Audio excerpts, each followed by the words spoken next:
जय हिंद साथियों, knowledge grows में आप सभी का बहुत स्वागत है। आशा करती हूँ आप सभी अच्छे होंगे। श्रृंखला चल रही है UPPSC R O A R O सामान्य अध्ययन की प्रैक्टिस सेट कवर कर रहे हैं हम लोग, और तीसरे प्रैक्टिस सेट के 70 क्वेश्चन हमने कवर कर लिए हैं। आज हम देखेंगे उसके आगे के सवाल। तो अगर आप चैनल पर नए हैं तो चैनल को लाइक, सब्सक्राइब और शेयर करना ना भूलें। देखते हैं हमारा अगला सवाल क्या है। क्वेश्चन नंबर 71 है। सूची 1 में हड्डियों के नाम दिए हड्डियाँ दी गई हैं। सूची 2 में उनके नाम दिए गए हैं। सूची 1 को सूची 2 के साथ सुमेलित करना है। पहली सूची में दी गई हैं उरोस्थी, जत्रुक, जानुफलक, स्कंदफलक। उनके नाम दिए गए हैं क्लेविकल, पटेला, स्कैपुला, स्टर्नम। तो उरोस्थी को कहते हैं स्टर्नम। स्टर्नम होता है जो पसलियाँ होती हैं, उसके नीचे एक स्ट्रक्चर होता है जो धनुष के आकार का लगभग होता है, उसे कहते हैं उरोस्थी या स्टर्नम। जत्रुक होती है क्लेविकल। जानुफलक होती है पटेला। पटेला ये त्रिकोणीय आकार की एक हड्डी है जो घुटने पर पाई जाती है। स्कंदफलक है स्कैपुला, अंश मेखला इसे कहते हैं, जो कंधे पर दोनों साइड में पीछे एक चौड़ी हड्डियां दोनों साइड होती हैं, उसे स्कैपुला कहते हैं। Option D. क्वेश्चन नंबर 72 है। निम्नलिखित में से कौन सा सुमेलित नहीं है? विटामिन और उनसे होने वाले रोग दिए गए हैं। ए में दिया गया है विटामिन डी, इसे रिकेट्स होता है, तो ये सही है। सही नहीं पूछ रहा। विटामिन के बांझपन, तो यही ऑप्शन सही होगा क्योंकि ये गलत मिला हुआ। विटामिन के की कमी से रक्तस्रावरोधी, ऐंठन और हीमोफीलिया होता है। और थायमिन बेरी सही है। Niacin pellagra, niacin vitamin E है। विटामिन B5 है और विटामिन ई से होता है बांझपन। ई की कमी से होता है बांझपन।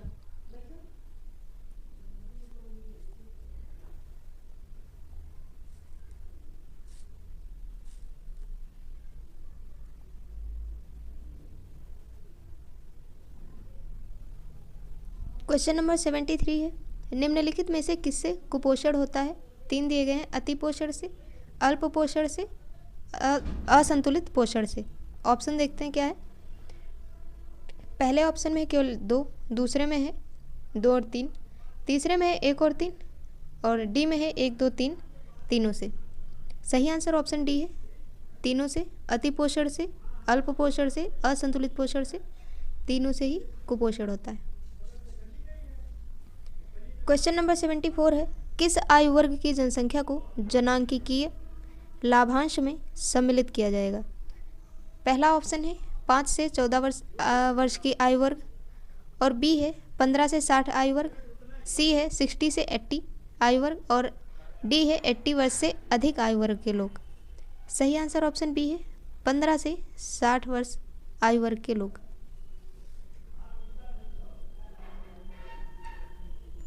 क्वेश्चन नंबर 75 है। वर्तमान में भारत की जनसंख्या वृद्धि निम्न में से किस दौर से गुजर रही है? ए है स्थिर जनसंख्या, बी है सतत वृद्धि, सी है तीव्र उच्च विकास, डी है निश्चित रूप से गिरने की प्रवृत्ति के साथ उच्च वृद्धि दर। सही आंसर ऑप्शन डी है, निश्चित रूप से गिरने की प्रवृत्ति के साथ उच्च वृद्धि दर।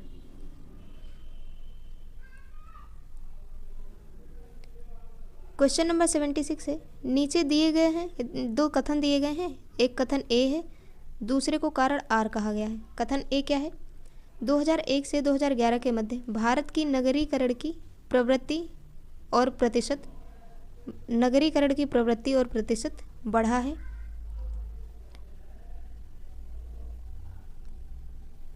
कारण क्या कह रहा है? कथन और कारण के बीच में क्योंकि लगाओ, तब ज़्यादा समझ आएगा फिर। क्योंकि ग्रामीण क्षेत्रों से नगरीय क्षेत्रों की ओर प्रवास भारतीय जनसंख्या की एक प्रमुख विशेषता है।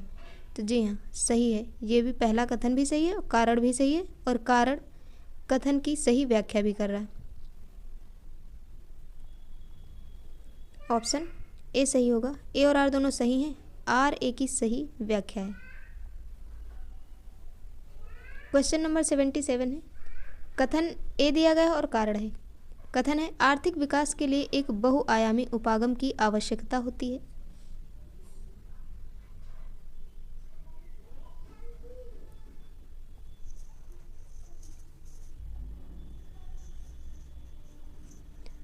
कारण आर दिया गया है, वर्तमान भारत सरकार मुख्यतः सूक्ष्म आर्थिक विषयों पर ध्यान केंद्रित कर रही है। ऑप्शन देखते हैं। पहला ऑप्शन है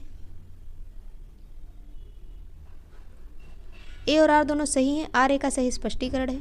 बी है ए तथा आर दोनों सही हैं किंतु आर ए का सही स्पष्टीकरण नहीं है। सी है ए सही आर गलत है। डी है ए गलत है आर सही है। सही आंसर ऑप्शन सी है, ए सही है लेकिन आर गलत है। क्यों गलत है? विकास न केवल आर्थिक अपितु एक सामाजिक और राजनीतिक प्रक्रिया है, अतः आर्थिक विकास एक बहुआयामी उपागम है जो लोगों को जीवन की मुख्य धारा में लाने के लिए प्रेरित करती है। वर्तमान भारत सरकार भारतीय अर्थव्यवस्था के आर्थिक क्रियाकलापों के साथ साथ सामाजिक आधारभूत संरचना, कौशल विकास, कौशल शिक्षा आदि बृहत उपागमों के उत्थान के लिए विषय में कार्यशील है। इसमें क्या दिया गया है? मुख्यतः सूक्ष्म आर्थिक विषयों पर, इस वजह से आर गलत है। क्वेश्चन नंबर 78 है, भारत में पट्टेदारी सुधार के उपायों के संदर्भ में कौन सा कथन सही है? 3 कथन दिए गए हैं। लगान का विनियमन, 2 है अवधि की सुरक्षा, 3 है पट्टेदारी पर स्वामित्व की घोषणा। ऑप्शन देखते हैं। पहले ऑप्शन में है केवल 1, दूसरे में है 1 और 2, तीसरे में है 2 और 3, चौथे में है 1, 2 और 3 तीनों। तो सही आंसर ऑप्शन डी है, तीनों। लगान का विनियमन, अवधि की सुरक्षा, पट्टेदारी पर स्वामित्व की घोषणा।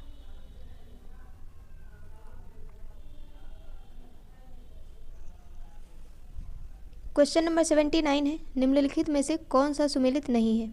एक में फसल दी गई हैं और दूसरे में उनमें होने वाले रोग दिए गए हैं। चना का दिया गया है टिक्का, तो यही ऑप्शन होगा। चना में जो होने वाला रोग है उसको कहते हैं उकठा। मटर का बुकनी, सही है।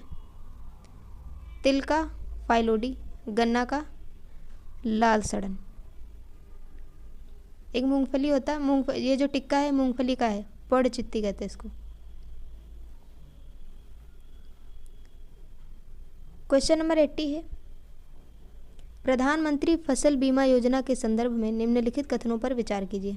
2 कथन दिए गए। पहला कथन है, इस योजना के अंतर्गत कृषकों को वर्ष के किसी भी मौसम में उनके द्वारा किसी भी फसल की खेती करने पर 2% की एक समान दर से बीमा किस्त भुगतान करना होगा।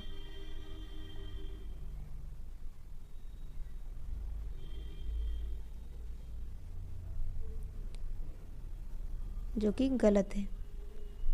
दूसरा कथन देखते हैं, यह योजना चक्रवात एवं गैर मौसमी वर्षा से होने वाले कटाई उपरांत घाटे को बीमाकृत करती है। तो ये ऑप्शन सही है, ये कथन सही है, तो ऑप्शन बी होगा, केवल दूसरा सही है। पहला वाला इसलिए गलत है क्योंकि इसमें लिखा किसी भी फसल की खेती पर 2%, इसलिए गलत है। अलग अलग कैटेगराइज किया गया है। ये है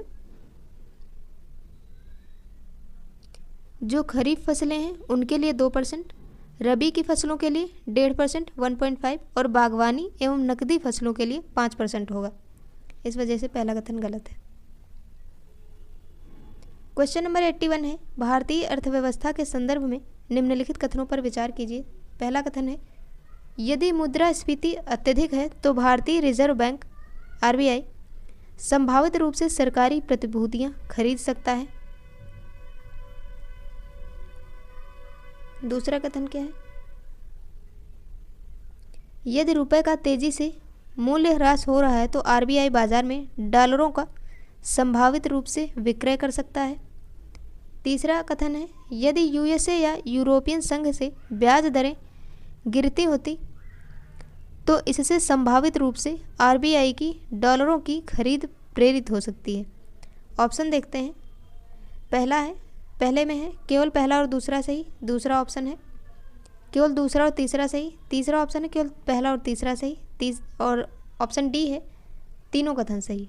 सही आंसर ऑप्शन बी है, दूसरा कथन सही है, तीसरा कथन सही है।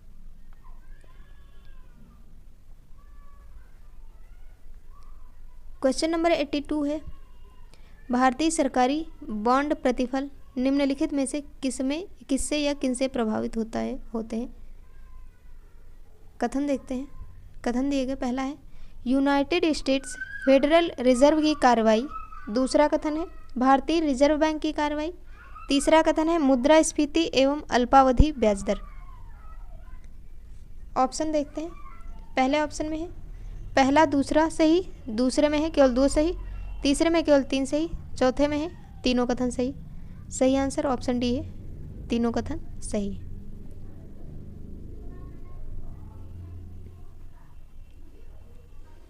क्वेश्चन नंबर 83 है, सूची 1 को सूची 2 के साथ सुमेलित करना है। पहली सूची में बैंक दिए गए हैं, दूसरी में उनके प्रकार दिए गए हैं। तो Indian bank, ICICI bank, city bank, Saraswat bank. Indian bank क्या है? सार्वजनिक बैंक है। आईसीआईसीआई बैंक क्या है? निजी बैंक है। सिटी बैंक क्या है? विदेशी बैंक। और सारस्वत बैंक सहकारी बैंक। Option number D.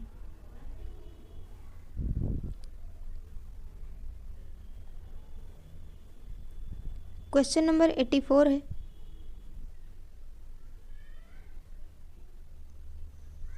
निम्नलिखित में से कौन सही सुमेलित नहीं है पूछ रहा है। ए दिया गया है नीति अनुमोदन प्रस्ताव बजट की मांग को घटाकर 1 रुपये कर दिया जाए। मित व्ययिता प्रस्ताव बजट की मांग में से एक निर्दिष्ट राशि घटा दी जाए। सी है सांकेतिक प्रस्ताव बजट की मांग में से 100 रुपये कम कर दिए जाए। डी है लेखानुदान बजट मांगों को पूर्ण रूप से वित्तीय वर्ष के लिए पारित करना। सही आंसर ऑप्शन डी है, सुमेलित नहीं पूछ रहा है।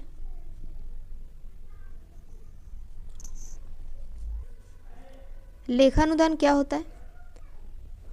लोकसभा को शक्ति दी गई है कि वह बजट की प्रक्रिया पूरी होने तक किसी वित्तीय वर्ष के एक भाग के लिए पेशगी अनुदान दे सकती है।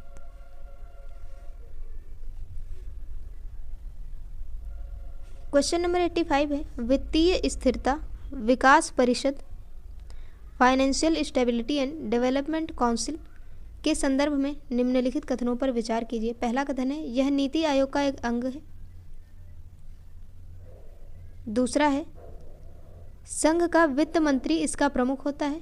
तीसरा है यह अर्थव्यवस्था के समष्टि सविवेक पर्यवेक्षण का अनुवीक्षण मॉनिटरिंग करता है। ऑप्शन देखते हैं। पहले में है पहला और दूसरा सही, दूसरे में है केवल तीसरा सही, तीसरे में है केवल दूसरा और तीसरा सही, डी है तीनों कथन सही। सही आंसर ऑप्शन सी है, दूसरा और तीसरा सही है, पहला गलत है क्योंकि यह नीति आयोग का अंग नहीं है। FHDC। क्वेश्चन नंबर 86 है चालू लेखा घाटा कैड क्या है? ए में दिया गया है बैंकों में खोले गए चालू लेखा में जमा राशि से अधिक आहरित राशि। बी है चालू वर्ष में सरकारी राजस्व से अधिक सरकारी व्यय से होने वाला घाटा। सी है देश के कुल निर्यात से कुल आयात अधिक होने वाला घाटा। डी है वस्तु के बाजार मूल्य से लागत मूल्य अधिक होने पर होने वाला घाटा। सही आंसर ऑप्शन सी है।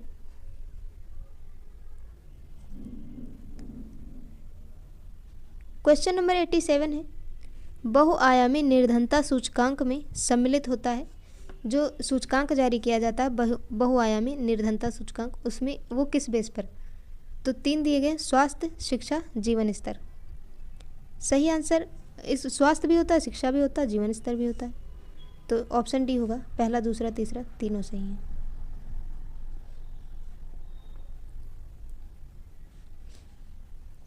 बहुआयामी निर्धनता सूचकांक 3 आयाम स्वास्थ्य, शिक्षा और जीवन स्तर के पर आधारित होता है। वैश्विक बहुआयामी गरीबी सूचकांक UNDP तथा ऑक्सफोर्ड गरीबी एवं मानव विकास पहल द्वारा वर्ष 2010 में जारी किया गया।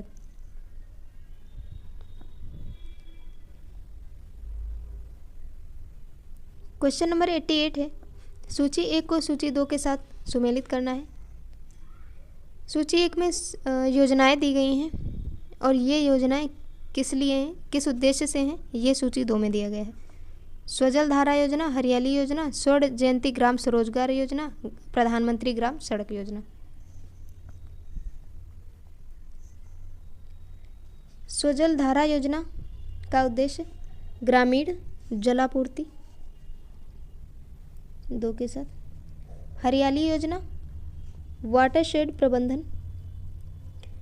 स्वर्ण जयंती ग्राम स्वरोजगार योजना ग्रामीण स्वरोजगार। और प्रधानमंत्री ग्राम सड़क योजना ग्रामीण संपर्क। Option D. क्वेश्चन नंबर 89 है, राष्ट्रपति प्रणाली के बारे में निम्नलिखित में से कौन सा या कौन से कथन सही है? पहले में दिया गया शासनाध्यक्ष राज्याध्यक्ष भी है। दूसरे में दिया गया कार्यपालिका विधायी कार्यों को वीटो कर सकती है। ऑप्शन देखते हैं। पहले में है केवल पहला सही, दूसरे में केवल दूसरा सही, तीसरे में दोनों सही, चौथे में है दोनों में से कोई नहीं। सही आंसर ऑप्शन सी है। पहला भी सही है, दूसरा भी सही है।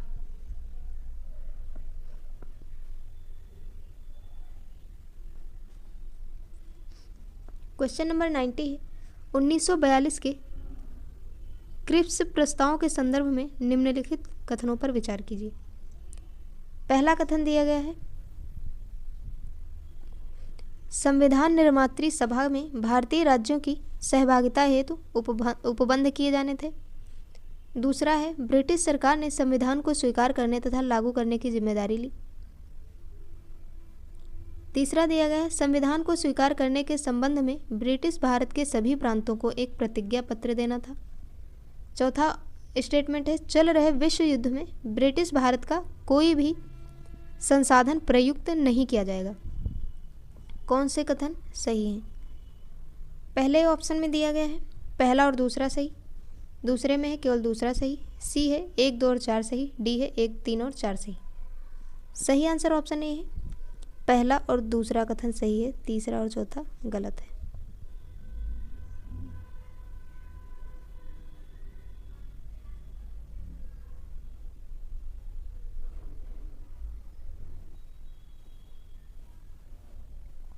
क्वेश्चन नंबर 91 है, निम्नलिखित में से कौन सा सुमेलित नहीं है? ए में दिया गया है मूल कर्तव्य भाग 4 का में दिए गए हैं। कौन सा सुमेलित नहीं है पूछ रहे हैं? तो पहला वाला सही है। राज्य भाग 5 में है, भाग 5 नहीं भाग 6 में है, सही है। सी है भारत का महान्यायवादी भाग 13 में है, तो ये गलत होगा क्योंकि भाग 13 में है भारत के राज्य क्षेत्र के भीतर व्यापार वाणिज्य और समागम, तो ऑप्शन सी सही होगा। डी में दिया गया है संघ तथा राज्यों के अधीन सेवाएं भाग 14, तो ये भी सही है। भारत के महान्यायवादी का वर्णन अनुच्छेद संविधान के अनुच्छेद 76 में किया गया है, जो भाग 5 के अंतर्गत आता है।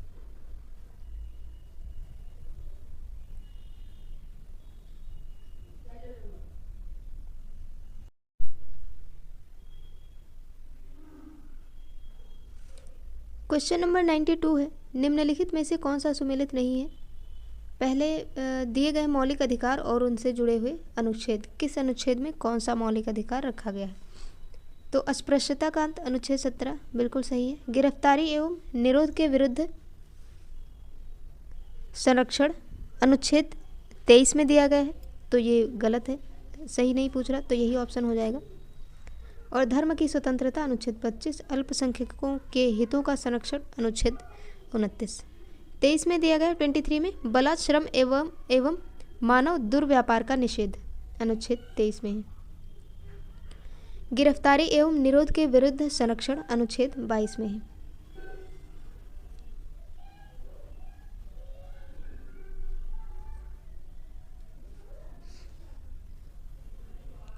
क्वेश्चन नंबर 93 है, निम्नलिखित में से कौन सा युग्म सुमेलित नहीं है? अनुच्छेद 54 राष्ट्रपति का निर्वाचन,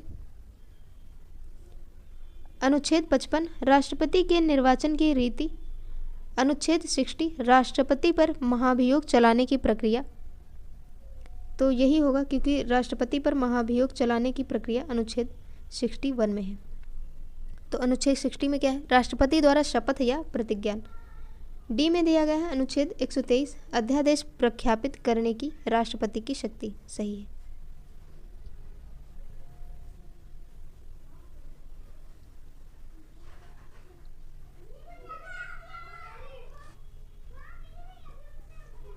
क्वेश्चन नंबर 94 है, निम्नलिखित कथनों पर विचार कीजिए और दिए गए कूट की सहायता से बताइए कि इनमें से कौन से कथन सही है। पहला कथन है, संविधान में यूनियन ऑफ स्टेट्स शब्द प्रयुक्त हुआ है क्योंकि भारतीय राज्यों को अलग होने का अधिकार नहीं है।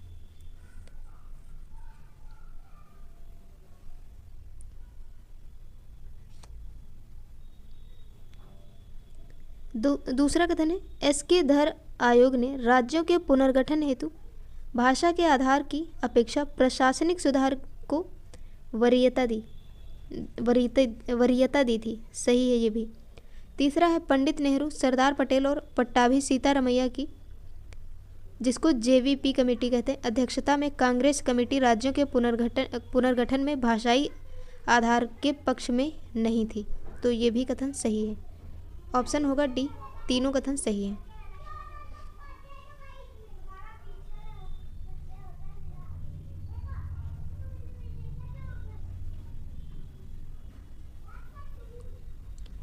क्वेश्चन नंबर 95 है, भारत में किसी धार्मिक संप्रदाय समुदाय को यदि राष्ट्रीय स्तर पर अल्पसंख्यक वर्ग का दर्जा दिया जाता है तो वह किस विशेष लाभ या लाभों का हकदार हो जाता है। पहला कथन है, यह संप्रदाय या समुदाय विशेष शैक्षणिक संस्थानों की स्थापना और संचालन कर सकता है। और दूसरा है, भारत के राष्ट्रपति स्वयं इस समुदाय या संप्रदाय के एक प्रतिनिधि को लोकसभा में मनोनीत कर देते हैं। तो ये गलत होगा। यह संप्रदाय या समुदाय प्रधानमंत्री के 15 पॉइंट कार्यक्रम के लाभ प्राप्त कर सकता है। ऑप्शन देखते हैं। पहला ऑप्शन केवल पहला सही, दूसरे में है दूसरा और तीसरा सही, तीसरे में है पहला और तीसरा सही, ऑप्शन डी है तीनों सही।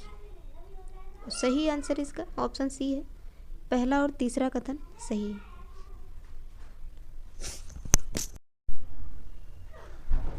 क्वेश्चन नंबर 96 है, निम्नलिखित में से कौन से कथन भारत के राष्ट्रपति के निर्वाचन के बारे में सही है।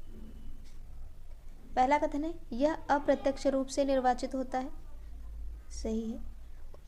दूसरा है, उसका निर्वाचन सभी निर्वाचित संसद सदस्यों और विधानसभा सदस्यों से मिलकर बने निर्वाचक मंडल द्वारा होता है।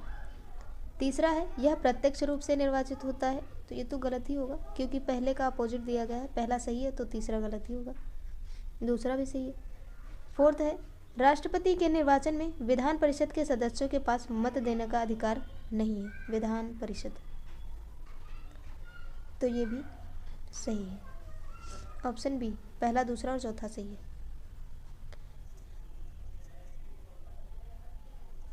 राष्ट्रपति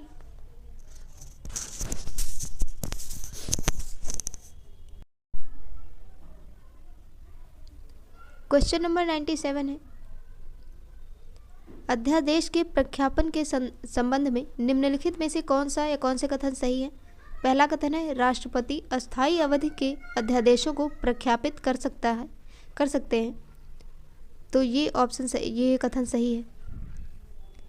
राष्ट्रपति, दूसरा है, राष्ट्रपति द्वारा प्रख्यापित किसी अध्यादेश को संसद द्वारा इसके पुनः सम्मेलन रीअसेंबली के 6 सप्ताह के भीतर अनुसमर्थन दिया जाना होता है। तो बिल्कुल सही है। ऑप्शन सी, पहला और दूसरा दोनों कथन सही है। संविधान के अनुच्छेद 123 के तहत राष्ट्रपति संसद के क्वेश्चन नंबर 98 है, भारतीय संसद के प्राधिकार के परिसीमन से संबंधित निम्नलिखित कथनों पर विचार कीजिए। पहला कथन है, अधिकांश महत्वपूर्ण विधियों का संसद में पुनः स्थापन राष्ट्रपति की पूर्व सहमति से ही होता है। दूसरा है, संसद को संविधान द्वारा निर्धारित अधिकारिता के भीतर ही क्रियाशील होना होता है। ऑप्शन दिए गए हैं। पहले ऑप्शन में है पहला और दूसरा दोनों सही, दूसरे ऑप्शन में है ना तो एक सही ना तो दो सही, तीसरे में है केवल एक सही, चौथे में है केवल दो सही। सही आंसर ऑप्शन डी है, केवल दूसरा कथन सही है, पहला कथन गलत है। कुछ महत्वपूर्ण विधियों का संसद में पुनः स्थापन राष्ट्रपति की पूर्व सहमति से होता है, अधिकांश विधियों का नहीं।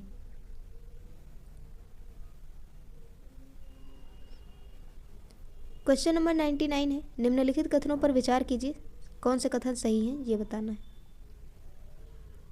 पहला कथन है, लोकसभा की कुल निर्वाचित सदस्यता राज्यों में राज्य की जनसंख्या और क्षेत्रफल के आधार पर वितरित है।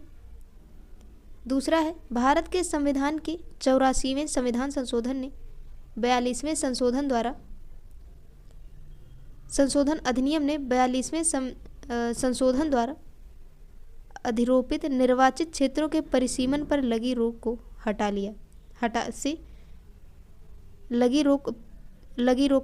लिया गया।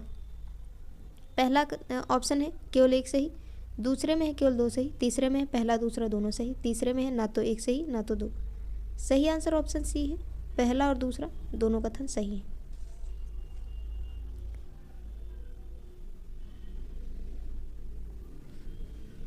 क्वेश्चन नंबर 100 है, अनुदान मांगों पर बहस के दौरान किसी मांग की मात्रा कम करने हेतु प्रस्ताव लाया जा सकता है। ऐसा प्रस्ताव कटौती प्रस्ताव कहलाता है।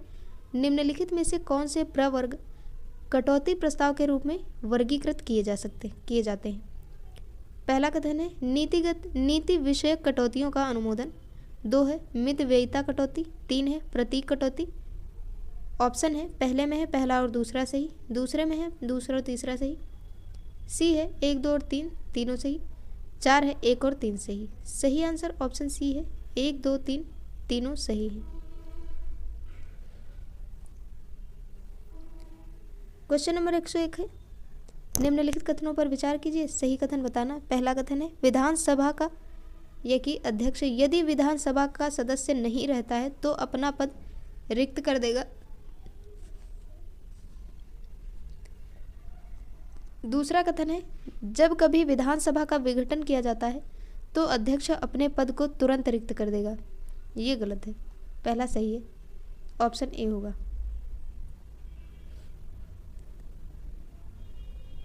क्वेश्चन नंबर 102 है, निम्नलिखित पक्षी अभयारण्यों में से कौन उत्तर प्रदेश में स्थित नहीं है। पहला है पटना पक्षी अभयारण्य। दूसरा है जयप्रकाश नारायण पक्षी अभयारण्य। 3 है चित्रांगुडी पक्षी अभयारण्य। 4 है उधवा पक्षी अभयारण्य। ऑप्शन देखते हैं। पहले में है पहला और दूसरा सही, पहला और तीसरा सही। दूसरे में है पहला और चौथा सही। सी में है पहला और दूसरा सही। डी में है तीसरा और चौथा सही। सही आंसर ऑप्शन डी है, तीसरा और चौथा नहीं पूछ रहा, उत्तर प्रदेश में नहीं है। 3 और 4 नहीं है, 1 और 2 है।